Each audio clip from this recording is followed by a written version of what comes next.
Well, now it is time to see what kinds of questions that you have been leaving for me in the comments, as well as in our My 2 Cents at TBN.TV mailbox. I'm not sure with, Keith normally reads these, but I'm just going to read them right off the cards. Here we go. This one is from Nancy Davidson from Texas. She says, I continue to be disappointed at your views on Georgia's regressive attempt to limit voting.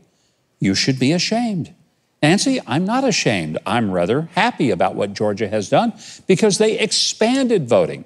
And if you think they have done something different, you ought to read the actual bill and don't depend on CNN, MSNBC, or any of the mainstream media to get the news because they may not give it to you straight. Read it. What you'll find is they expanded voting.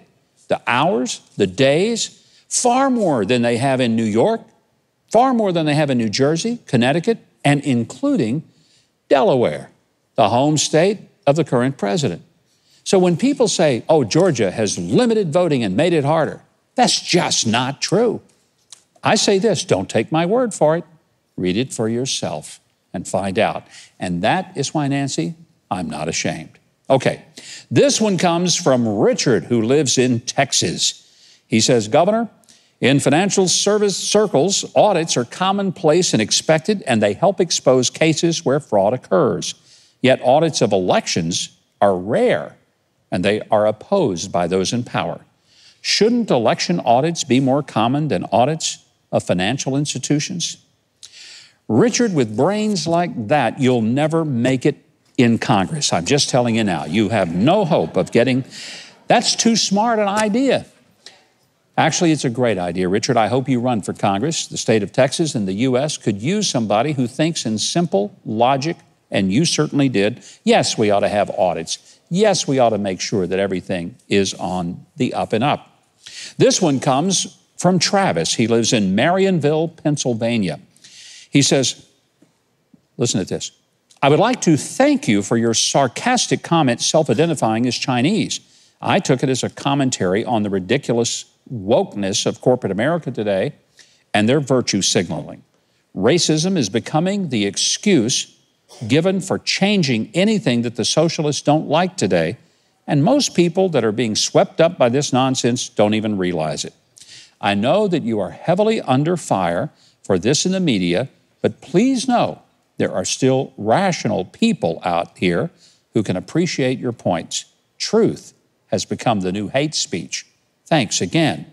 No, Travis, thank you. When I first read the line, I thought, oh, I'm in trouble with this guy.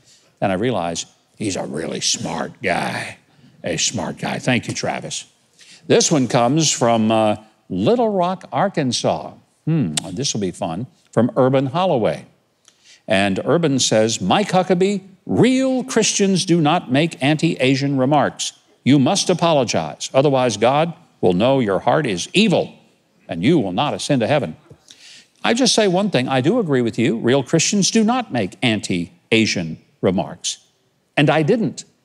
I don't mind making anti-communist remarks, which is exactly what I did.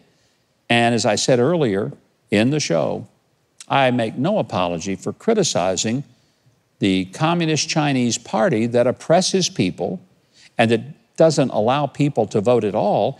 And I don't apologize for getting onto some of these companies that sell out to the Communist Chinese Party either. Now, whether or not I get to heaven, that's not up to you.